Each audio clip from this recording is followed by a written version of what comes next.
રબારી સમાજના એક ગાયક કલાકાર કિંજલબેન રબારી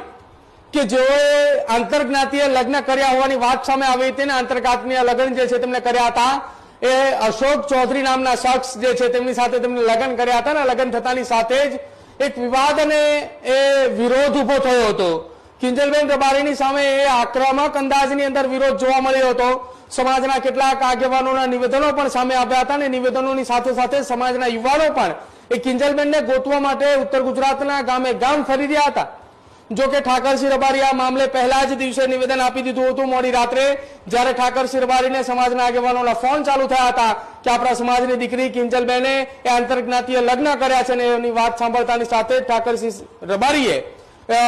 એક નિવેદન આપ્યું હતું અને ઠાકરસિંહ રબારીના નિવેદન બાદ એ સમાજની અંદર ઉકળતો ચરુ જોવા મળ્યો હતો। જો કે બાદ લગભગ 2 દિવસ સુધી સતત બેઠકોનો દોર રાધનપુરની અંદર ચાલ્યો હતો। બે સમાજ આમને સામને ન આવે, વર્ગ વિગ્રહ ઉભો ન થાય તેને ધ્યાને રાખીને મહત્વપૂર્ણ નિર્ણય જે છે તે કરવામાં આવ્યા અને સાથે જ દીકરા અને દીકરીને બંનેને પરત બોલાવવામાં આવ્યા। કિંજલબેન રબારી કે જેમને પોતાના નિવાસસ્થાને પોતાના ઘરે પરત મોકલવામાં આવ્યા અને ગત મોડી રાત્રે ચૌધરી સમાજ અને સાથે જ રબારી સમાજની એક મોટી બેઠક કિંજલબેનના ઘરે મળી હતી અને એ બેઠકની અંદર ઠાકરસિંહ રબારી, ગોવા રબારી સહિતના રબારી સમાજના આગેવાનો હતા। સામે પક્ષો ચૌધરી સમાજના પણ એ રાધનપુર વિસ્તારના આગેવાનો હતા। તમામની હાજરીની અંદર મહત્વપૂર્ણ નિર્ણય લેવામાં આવ્યો છે અને સમાજે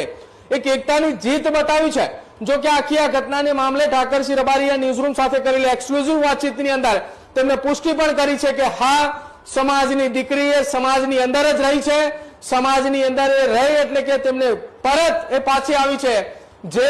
ચર્ચાઓ અને જે વાતો વહેતી થઈ હતી કે એ દીકરી પરત આવી છે જેની પુષ્ટિ જે છે તે ઠાકરસિંહ રબારીએ ખુદ કરી છે અને પુષ્ટિ કરતા તેમણે એમ પણ કહ્યું છે કે સવારની ભૂલેલી એ સાંજે ઘરે પરત ફરી છે અને આ એ દાખલો સમાજ માટે ઉદાહરણ રૂપ સાબિત થઈ શકે છે કે આવનારા સમયમાં આ પ્રકારની કોઈ ઘટના ન બને, કેમ કે સમાજ એ પોરબંદરથી લઈને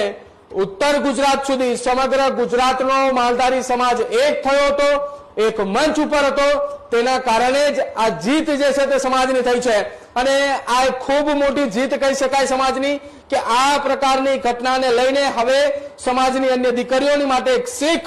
એ ઊભી થશે અને આ જ પ્રકારની તાકાત દરેક સમાજની અંદર હોવી જોઈએ કે સમાજે જેમને મોટા બનાવ્યા છે, સમાજે જેમને આગળ વધાર્યા છે, જ્યારે એ જ સમાજની વિરુદ્ધમાં કોઈ પગલું ભરે છે તો સમાજે તેની એકતાના દર્શન કરાવવા પડે કે નહીં, આ એ સમાજ છે કે તને જેને ઉપર પહોંચાડવાની હતી, જ્યારે તમને ઉપર મોકલવાના હતા ત્યારે મોકલ્યા પણ છે, જ્યારે તમને પાછા વાળવાની જરૂર હતી ત્યારે સમાજની એકતા સાબિત થઈ છે।